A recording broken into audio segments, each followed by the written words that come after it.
विदेशीको दलाली गर्ने, राज्यलाई कुनै न कुनै रूपले किनबेच गर्ने र त्यस्ता दलाल पुँजीपतिहरू या नोकरशाह पुँजीपतिहरूको स्थिति के छ भन्ने कुरा तपाईहरुले आफ्नो जीवन व्यवहारमा सजिलै भोगिराख्नु भएको छ। तपाईहरुले रात दिन मेहनत गर्दा पनि चाहिँ राष्ट्रिय पुँजीको विकास गर्न के कस्ता व्यवधानहरूको सामना गर्नु परेको छ, दलाल पुँजीको शोषण उत्पीडनले कसरी तपाईहरुलाई गाँजेको छ, जकडेको छ, पीडित बनाएको छ भन्ने कुरा तपाई व्यवसायी साथीहरूले सबभन्दा बढी व्यवहारिक रूपमा बुझ्नु भएको छ भन्ने म ठान्दछु। र यसका विरुद्ध संघर्ष कसरी गर्दा सबभन्दा बढी प्रभावकारी होला, राष्ट्र स्वाधीन होला, आत्मनिर्भर होला, नेपाली युवाहरूले देशभित्रै रोजगारीको वातावरण पाउलान् भन्ने बारेमा उपायको खोजी गर्नेमा पनि तपाई व्यवसायी साथीहरू नै सबभन्दा बढी त्यसको बारे बताउन सक्नुहुन्छ। तपाईहरुले पार्टीलाई, पार्टीको नेतृत्वलाई पनि त्यस्ता उपायहरू के हुन सक्छ, कसरी हामी जान सकिन्छ भन्ने बारेमा सुझाव दिन सक्ने र सही सुझाव दिन सक्ने ठाउँमा पनि तपाईहरु हुनुहुन्छ, जसले देशलाई माया गर्छ, जसले देशको स्वतन्त्रता र आत्मसम्मानको निम्ति, स्वाधीनता र अखण्डताको निम्ति प्राणभन्दा प्यारो ठान्छ त्यस्ता व्यवसायीहरू, जसको दृष्टिकोण प्रगतिशील छ, त्यस्ता व्यवसायीहरूले नै पार्टी र नेतृत्वलाई पनि सही सुझाव दिएर देशलाई सही नेतृत्व दिने वातावरण बनाउन सक्नुहुन्छ। म तपाईहरुबाट यो कुरामा पनि अलि ठोस सुझावको पनि म अपेक्षा गर्दछु र तपाईहरुको यो प्रशिक्षण र यो भेलाबाट त्यस खालका सुझावहरू आउन्। पक्कै पनि हामीले लामो संघर्ष, धेरै नेपालीहरूको बलिदान पछि हामी अहिले संघीय लोकतान्त्रिक गणतन्त्रमा छौं र यो संघीय लोकतान्त्रिक गणतन्त्र हाम्रो यो चाहिँ यसको मौलिकता भनेको समावेशिता भनिएको छ। यो लोकतन्त्रको विशेषता समावेशी र समानुपातिक लोकतन्त्रको रूपमा रहेको छ। यसको केही मौलिकताहरू छन्। मौलिक अधिकारको सन्दर्भमा शिक्षा, स्वास्थ्य, रोजगारी जस्ता विषयलाई मौलिक अधिकारको क्षेत्रमा राखिएको छ र अर्थतन्त्रको विकासको दृष्टिकोणले निजी, सार्वजनिक र सहकारीको समायोजनबाट, तीनटै क्षेत्रको सही समायोजनबाट नै नेपालको अर्थतन्त्र समाजवाद उन्मुख बनाउन सकिन्छ। समाजवाद उन्मुख अर्थतन्त्र, समाजवाद उन्मुख राज्य चाहिँ बनाउनको लागि निजी क्षेत्रको भूमिकालाई पनि हामीले समुचित रूपले स्थापित गर्नुपर्दछ, त्यो भूमिका दिनुपर्दछ। सार्वजनिक क्षेत्र र निजी क्षेत्रको बीचमा राम्रो कोअर्डिनेसन, समायोजन, सहकार्य, सहयोग, अभिवृद्धि हुनुपर्दछ र सहकारी क्षेत्रलाई पनि सामाजिक न्याय स्थापित गर्ने, समतामूलक समाज निर्माण गर्ने, समाजवादको भ्रूणहरू तयार पार्ने ढंगले त्यसलाई पनि योसँग जोड्नुपर्छ भन्ने परिकल्पना हामीले संविधान निर्माण गर्ने बेलामा गरेका छौं। तर विडम्बना के छ भने लामो समयदेखि राज्यले निजी क्षेत्रलाई आफ्नो विरोधी जस्तो, आफ्नो लागि बाधक जस्तो ठान्ने र अनि उनीहरूलाई निचोरेर उनीहरूबाट बढीभन्दा बढी राज्यले र राज्यमा काम गर्ने कर्मचारीले फाइदा उठाउने रूपमा लामो समयदेखि चलेर आएको छ। त्यहाँ त्यो संस्कार चाहिँ रातारात बदलिने, संविधानमा प्रोभिजन राख्ने बित्तिकै, राजनैतिक परिवर्तन र राजनीतिक घोषणा बाहिर आउने बित्तिकै सयौं वर्षदेखि बसेको त्यो संस्कार व्यवसायीहरूलाई, उद्योगीहरूलाई, राष्ट्रिय पुँजीपतिहरूलाई कहीं न कहीं राज्यलाई ठग्नेहरूको समूह हो यो भनेर सोच्ने र त्यसलाई जति निचोर्न सक्यो, जति अँठ्याउन सक्यो त्यति राम्रो हुन्छ भन्ने संस्कार जो बसेको छ, त्यो बदल्न हामीलाई केही समय लाग्ने, केही संघर्ष गर्नुपर्ने त महसुस भएकै छ। सजिलै र रातारात त्यो संस्कार बदल्ने भन्ने कुरा सम्भव हुँदो रहेनछ। त्यो संस्कार बदल्न एउटा लामो अभियान, लामो चाहिँ मेहनत र सङ्घर्षबाटै गुज्रिनु पर्ने हुँदो रहेछ। र राज्यको त्यस खालको चरित्र, अलि निरङ्कुश, अलि सामन्ती र केही गरी खान्छौं भन्नेहरूलाई विरोधी देख्ने मानसिकताको कारणले फेरि व्यवसायीहरूमा पनि मैले अघि भने जस्तो दलाल र नोकसारीपनको विकास हुने, राज्यलाई मौका पाए ठगिहाल्न पाए हुन्थ्यो। यिनले हामीलाई जताबाट पनि निचोर्नै खोजिया हुनाले यिनलाई पनि हामीले मौका पायो भने कर चोरी गरेर हुन्छ, कर ठगेर हुन्छ, कुनै तरिकाले भोलिन्टियरली सहयोग गर्नेतिर भन्दा त्यहाँ पनि एउटा नकारात्मक सोच र नकारात्मक प्रवृत्ति विकास भएर आएकै छ। हामीले यी दुईटै प्रवृत्तिका विरुद्ध हामी एउटा प्रगतिशील राज्य, एउटा यस्तो राज्य जहाँ राज्यलाई बलियो बनायो भने सबै राष्ट्रिय पुँजीपतिहरू, व्यवसायीहरू, रोजगारदाताहरू सबैको हितको संरक्षण हुन्छ। सबै निजी व्यवसायीहरू चाहिँ ले राम्रो विकास गरे, प्रगति गरे भने मात्रै राज्य पनि बलियो हुन्छ भन्ने सोच, यो एक अर्काको सहयोगी, एक अर्काको पूरक, कम्प्लिमेन्ट्री हुने सोचको विकास गर्न जरुरी छ। र यो विकास गर्ने अभियानमा पनि हामीले नै चाहिँ नेतृत्व लिनु छ, हामीले नेतृत्व लिनु पर्दछ। साथीहरू, अहिले मैले सुरुमा भने यो तपाईहरुको भेला प्रशिक्षण जस्तो बेला आयोजित छ, यो नेपालको राजनीतिमा एकचोटि फेरि असहज र अस्वाभाविक ढंगले जाने परिस्थिति जो बनेको छ, त्यस्तो बेलामा यो आयोजित छ भने मैले हामीले सपना देखेको संविधान बनाउने बेलामा निजी क्षेत्र, सार्वजनिक क्षेत्र र सहकारी क्षेत्रको समायोजनबाट सिंहदरबारको अधिकार गाउँ घरमा पुर्याइदिइसकेपछि, गाउँपालिका नगरपालिका हुँदै प्रदेश संघीयता मार्फत पुर्याइसकेपछि विकासको एउटा नयाँ गति पैदा हुनेछ। सामाजिक न्याय सहितको आर्थिक विकासको एउटा गति पैदा हुनेछ भन्ने हामीले सपना देखेको हो। र पछिल्लो चरण संविधान घोषणा त्यस अनुसारको गरिसकेपछि नेपालमा राजनीतिक स्थायित्व र विकासको निम्ति भनेर फेरि अस्थिरता नहोस्, फेरि अराजकताको स्थिति पैदा नहोस् भनेर हामीले नेपालमा वामपन्थी जनमत निकै लोकप्रिय जनमत छ, व्यापक जनताको आकर्षण वामपन्थतिर छ, त्यो राम्रो कुरा हो। प्रगतिशीलतातिर चाहिँ जनताको आकर्षण समर्थन हुनु राम्रो कुरा हो। त्यो स्थितिमा देशमा अब संविधान घोषणा भएपछि राजनीतिक स्थायित्व र विकासको निम्ति कम्युनिस्टहरूको बीचको एकता भइदियो भने एउटा बलियो जनव्यापी कम्युनिस्ट पार्टी र त्यसको नीति चाहिँ सामाजिक न्याय र प्रगतितिरको नीति, आत्मनिर्भर राष्ट्रिय अर्थतन्त्रको विकास गर्ने नीति अनि समृद्ध नेपाल निर्माण गर्ने सपना देखेर नै तपाईलाई थाहा छ हामीले, र अझ मैले भन्दा त मैले नै अब यो शान्तिपूर्ण र प्रतिस्पर्धाको राजनीतिबाट संविधान कार्यान्वयन गर्दै समाजवादतिर जाने नै भइसकेपछि अब अलग अलग पार्टी बसिराख्न जरुरी छैन भनेर दुईटा मूलधारका दुईटा पार्टी र अरूलाई पनि अपिल गर्दै एकताको प्रस्ताव, गठबन्धनको प्रस्ताव मैले गरेँ। तपाईहरुलाई यो कुरा राम्रो थाहा छ। तपाईहरु मध्ये धेरै साथीहरु त्यति बेला गठबन्धन भयो, वाम गठबन्धन भएर चुनाव हुने भयो भन्दा उत्साहित भएर मलाई उत्प्रेरित गर्ने र छिटो पार्टी एकता पनि होस् भनेर शुभकामना दिने धेरै साथीहरु तपाईहरु मध्ये हुनुहुन्छ, म चिन्छु पनि। देशैभरि खुशियाली पनि छायो।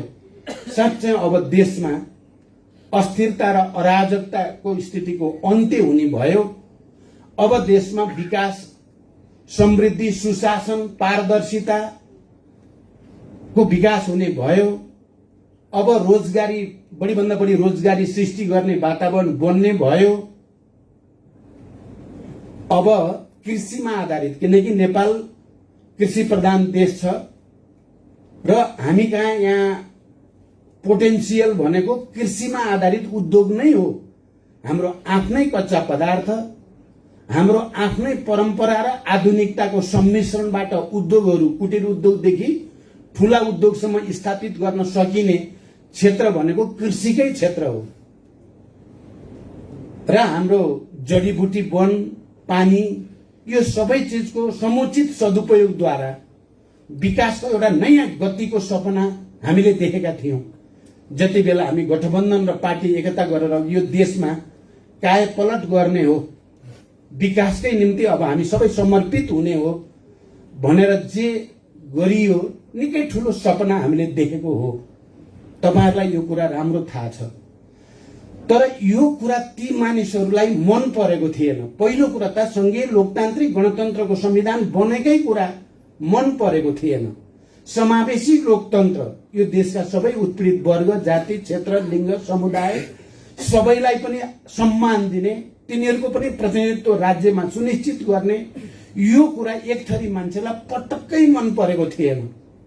हिजोदेखि सामन्ती निरङ्कुशतन्त्र राज्य चलाएका र त्यसलाई लुटेर चाहिँ वैभव हासिल गरेका मानिसहरूको एउटा सानो समूहलाई त मन परेको थिएन।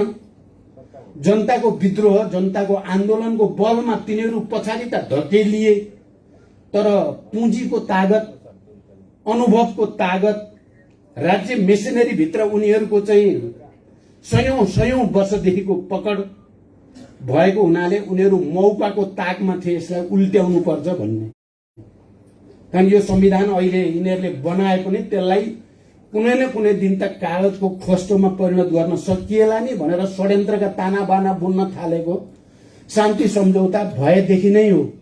व्यवसायी मित्रहरू, तपाईहरुले यो हेर्नु भएको होला। मलाई त म नेतृत्वमा शान्ति सम्झौताको गिरिजा प्रसाद कोइराला र म हस्ताक्षरकर्ता भएर सम्झौता गर्दै गर्दादेखि मलाई राम्रो अनुभव छ, अनुभूति छ।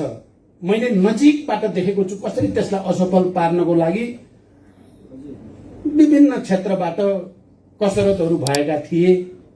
संविधान बनाउने बेलामा के कस्ता कसरतहरू भए, चुनाव गर्ने बेलामा के कस्ता कसरतहरू भए, वाम गठबन्धन नहोस् र यो कम्युनिस्टहरूको बीचमा एकता नहोस् भन्नको निम्ति के कस्ता कसरत भए भन्ने कुराको सबभन्दा नजिकबाट हेर्ने, भोग्ने, पीडा महसुस गर्ने भित्र म पर्छु नेपालमा। तपाईहरुले मलाई त्यो ठाउँमा राखिदिनु भएको छ, त्यसकारण मैले त्यो सबै समस्याहरू झेलेर संविधान घोषणा गर्ने ठाउँमा पनि देशलाई ल्याइयो, शान्ति सम्झौतामा हस्ताक्षर गर्ने ठाउँमा पनि देशलाई ल्याइयो, संघीय लोकतान्त्रिक गणतन्त्र घोषणाको ठाउँमा पनि ल्याइयो, चुनाव पनि गराइयो, झण्डै 2/3 बहुमत जनमतलाई पनि केन्द्रित गरियो। तर ती शक्ति र तत्त्वहरू जो यो प्रक्रियाबाट चाहिँ बेदखल भएका थिए, आफ्नो स्वर्ग उनीहरूमाथि धावा बोलिएको थियो, तिनीहरू जो पहिलो दिनदेखि नै षड्यन्त्रमा थिए, अहिले त्यो षड्यन्त्र कम्युनिस्ट पार्टी भित्रैबाट, हाम्रै पार्टी भित्रै चाहिँ आफ्नो दलाल तयार पार्न सफल भए उनीहरू। पार्टीको जसलाई अर्को अध्यक्ष बनाइएको थियो, तिनै अध्यक्षलाई एउटा दलालको रूपमा, मोहराको रूपमा प्रयोग गर्न त्यो वर्ग, त्यो तबका, ती शक्तिहरू अहिले तिनले एउटा सफलता प्राप्त गरे र संसद विघटन गर्ने, संविधान छेदविच्छेद बनाउने, लोकतन्त्र मास्ने। त्यो हुन त हामीले अघि उद्घोषक मित्रले भने जस्तो हामी जनताको बीचमा गयौं, यहाँ प्रतिक्रान्ति हुँदैछ, प्रतिगमन हुँदैछ। जनताले दशकौं लामो संघर्षबाट प्राप्त भएका उपलब्धिहरूको अपहरण हुँदैछ, बलात्कार हुँदैछ भन्यौं र जनताले त्यसलाई सुन्यो। देशव्यापी अभियान भयो, लाखौं लाख जनता सडकमा आउने स्थिति बन्यो र अन्ततः सर्वोच्चले सरकारको त्यो विघटनको घोषणालाई खारेज गर्यो, पुनर्स्थापना भयो। त्यहाँसम्म त हामी नेपाली जनता फेरि एकचोटि एउटा ब्याटल जितेकै हो। तर अहिले पनि ढुक्क हुने स्थिति छैन। अर्को त्यही अदालतको अर्को निर्णय फेरि चाहिँ त्यसको ठिक उल्टो तपाईं हेर्नुभयो भने संसद पुनर्स्थापना गर्दा त्यही अदालतको इजलासले, संवैधानिक इजलासको पूर्ण इजलास जस्तै हो, उसले चाहिँ यो सरकारलाई 76-1 को सरकार भनेर घोषणा गरेको छ र त्यही अदालतको 2 जना न्यायाधीशको इजलासले फेरि यो 76-2 को हो भनिदिएको छ र 76-2 को बनाइदिएको छ। विडम्बना। यो स्वाभाविक होइन, यो बडो अस्वाभाविक ढंगले यी चीजहरू आएका छन्। हामी गम्भीर छौं, हामी सतर्क पनि छौं। म तपाई व्यवसायी साथीहरूलाई यो विषयलाई गहिरो गरी चिन्तन गर्न, विचार गर्न, किन तपाई हामी सबैको भाग्य भविष्य, यो राष्ट्रकै भाग्य भविष्य, हाम्रा भावी सन्ततिहरूको भाग्य भविष्य अहिले फेरि एकचोटि जोखिममा परेको छ, धरापमा पारिएको छ। नेपालीहरूको आत्मनिर्णयको अधिकार फेरि एकचोटि जोखिममा छ, धरापमा छ। हामी केही समयदेखि हाम्रो बारेमा अब निर्णय गर्न सक्ने भइयो भन्ने आत्मगौरव महसुस गर्थे मैले। शान्ति सम्झौतामा हस्ताक्षर गर्दै गर्दा, संविधान सभाबाट संघीय लोकतान्त्रिक गणतन्त्रको घोषणा हामीले गर्दै गर्दा, संविधान सभाबाट संविधानको घोषणा हामीले गर्दै गर्दा, कम्युनिस्ट पार्टीको एकताको प्रस्ताव लिएर गठबन्धन गर्दै गर्दा र चुनावको नेतृत्व हामीले गर्दै गर्दा एउटा आत्मगौरव हुन्थ्यो कि नेपालीहरू अब हामी हाम्रो बारेमा कसैको दबाव, कसैको हस्तक्षेप, कसैको डर धाक धम्की होइन, हामी आफैले निर्णय गरेका छौं। हामी आफैले निर्णय गर्न सक्नु, निर्णय गरेर परिणाम पनि निकाल्न सक्नु हाम्रो लागि राष्ट्रिय गौरवको, तपाई हामी सबैको लागि आत्मगौरवको विषय हो। तर अहिले फेरि एकचोटि हामी निरीह हुन थाले हौं कि, हामी नेपालीहरू फेरि एकचोटि नराम्रोसँग हेप्पिन थाले हो कि, नेपालीहरूको निर्णयको अधिकार छैन, तिमीहरू निरीह हो, निरीह नै रहिराख्ने छौ भन्न पो खोजिए हो कि, तिमीहरू चाहिँ अलि बढी गर्यौ भने परिणाम भोग्न तयार हो भनेर हामीलाई धम्की पो आउन थाले हो कि, तिमीहरू आफ्नो बारेमा निर्णय गर्न पाउँदैनौ, हामी गर्दिन्छौं तिमीहरूको निर्णय, तिमीहरूले मान्न मात्रै पर्छ भनेर आदेश पालक बनाउन पो खोजिएको हो कि भने जस्तो लाग्छ। तपाईहरुलाई कतिको लाग्छ मलाई थाहा छैन।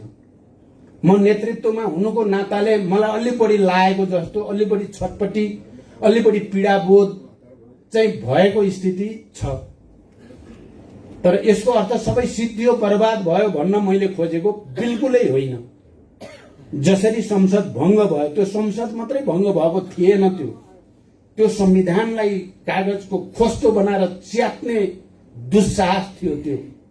र पहिलोचोटि संविधानमा सार्वभौम भएका नेपाली जनताको सार्वभौम अधिकारको अपहरण थियो त्यो। त्यो सामान्य पहिला जस्तो मध्यावधि गर्ने भन्ने मात्रै कुरा होइन यो। हामीले त्यही भन्यौं, नेपाली जनताले त्यसैमा साथ दियो र अहिले हामी त्यसमा सफल भयौं। तर अझै पनि खतराको कालो बादल मडारिराखेकै छ आकाशमा। नेपाली जनताले आफ्नो चनाखोपनलाई, आफ्नो राजनैतिक चेतनालाई डरो बनाउँदै एकताबद्ध भएन भने खतरा हुन पनि सक्छ। नेपालीहरूलाई निरीह हो तिमीहरू भनेर बनाउने चाहनाहरू पूरा हुन पनि सक्छन्।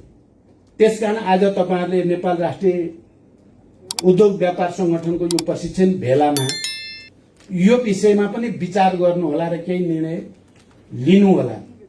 हामी राष्ट्रिय पुँजीको विकास गर्ने, व्यापार विविधीकरण गर्ने, रोजगारी सृष्टि गर्ने, कृषिमा आधारित उद्योगहरूको स्थापना गर्ने, हाम्रो प्राकृतिक साधन स्रोतको सदुपयोग गर्ने र नेपाली जनतालाई छिटोभन्दा छिटो, राम्रो भन्दा राम्रो तरिकाद्वारा बढी भन्दा बढी राहत दिने भन्ने जो सपना हो हाम्रो, यो सपनामाथि तरबार उजाइँदै त छैन कतै, र त्यसलाई खबरदार गर्ने बारेमा पनि तपाईहरुले विचार गर्नु होला। हामी नेतृत्व तहमा, पार्टीहरूको बीचमा लगातार छलफलमा छौं। अहिले पनि प्रतिगमनका विरुद्ध, प्रतिक्रान्तिका विरुद्ध, राष्ट्रिय पुँजी र अर्थतन्त्रको विकासका विरुद्ध दलाल पुँजी र नोकरशाही पुँजीको एकाधिकार कायम गर्ने षड्यन्त्रका विरुद्ध हामी सङ्घर्षमा अहिले पनि छौं। तपाईहरुले त्यसमा संगठित रूपमा संस्थागत रूपमा तपाईहरुको साथ हामीलाई चाहिन्छ। तपाईहरुको साथ नभइकन हामी सफल भइराख्ने भन्ने कुरा पनि हुन सक्दैन। मैले तपाईहरुलाई अपील गर्न चाहेको मुख्य विषय पछिल्लो चोटि मैले जे भने त्यही नै हो, किनकि आजको देशको स्थिति त्यस्तै नै छ। नेपालीले जित्ने हो कि होइन भन्ने कुरा, नेपालीले आफ्नो निर्णयको अधिकार आफै राख्न सक्ने हो कि होइन भन्ने प्रश्न एकचोटि फेरि टड्कारो भएर तपाईँ हाम्रो अगाडि खडा भएको छ। त्यो प्रश्न, त्यसको जवाफ हामी नेपालीहरू सक्षम छन् आफ्नो बारेमा निर्णय लिन भन्ने कुरा एकचोटि फेरि देखाउनु पर्ने छ। यो विषयमा विचार गर्नु होला। अब अहिले भर्खरै हाम्रो स्थायी समिति सदस्य मेरो सहयोद्धा कमरेड जनार्दन शर्मा प्रभाकरले केही कुरा राख्नु भएको छ। उहाँले कुरा मात्रै राख्नु भएको छैन, उहाँले समाजवादी अर्थतन्त्रको हाम्रै मौलिकतामा हाम्रै साधन स्रोतको सदुपयोग गरेर भ्रूणको रूपमा आफ्नो निर्वाचन क्षेत्र रुकुम जिल्लामा केही प्रयास उहाँले गर्नु भएको छ। म एकचोटि निरीक्षणमा जाँदैछु। हामीलाई थाहा छ हिजो चीनमा कृषिको आधुनिकीकरण गर्न अथवा कृषि उत्पादनको वृद्धि गर्न टाचाईबाट सिकौं भन्ने, उद्योगमा टाचिङबाट सिकौं भन्ने एउटा अभियान चलाउने एक जमानामा त्यो थियो र त्यो विश्वव्यापी रूपमा जान्थ्यो। हामी पनि निजी सार्वजनिक र सहकारी क्षेत्रको चाहिँ सहकार्यमा चाहिँ हाम्रो समाजवादी अर्थतन्त्रको भ्रूण हामीले बसाउनु छ र त्यो मुख्यतः कृषिमा आधारितै हुनुपर्दछ। त्यो मुख्यतः ग्रामीण क्षेत्रलाई बलियो बनाउने, ग्रामीण अर्थतन्त्रलाई बलियो बनाउने नै हुनुपर्दछ। मलाई मेरा हिजोका सहपाठी साथीहरूले पनि पटक पटक मेरो ध्यानाकर्षण गर्नुभएको छ। कृषिमा आधारित कृषि उत्पादनको वृद्धि, आधुनिकीकरण, व्यवसायीकरण, यान्त्रिकीकरण कसरी गर्ने, चक्लाबन्दी गरेर खेतीलाई उद्योगको रूपमा कसरी अगाडि बढाउने, कृषिमा आधारित उद्योगहरूमा कसरी प्रमोट गर्ने, थुप्रै सुझावहरू छन्। हाम्रो ध्यान त्यहाँ छ। तर फेरि पनि मुख्य कुरा त यति बेला राजनीतिक स्थायित्वको सुनिश्चितता गर्ने कुरा एजेन्डाको एक नम्बरमा फेरि आएर उभिएको छ र हामी सबैले त्यो एजेन्डालाई चाहिँ स्थापित गरेर अगाडि जान जरुरी छ। मैले सुरुमा भने यो उद्योग व्यवसायको क्षेत्रमा सबैलाई समेट्ने संरचना के हुन सक्छ, तपाईहरु त्यो पनि सोच्नुहोस्। र हामी बदलिएको परिस्थितिमा पार्टीको संरचना र हाम्रा जनसंगठनहरूको संरचनाको बीचको समायोजन कसरी गर्ने हामी सोच्दै छौं। तपाईहरु पनि हामीलाई फिडब्याक दिनुहोस्। यही अपिल गर्दै तपाईहरुको सफलताको शुभकामना। सायद तपाईहरुले खाना नै खानु भएको छैन, मैले बोल्दै जाँदा तपाईहरुले खाना खानु भएको छैन भन्ने कुरा बिर्सेछु।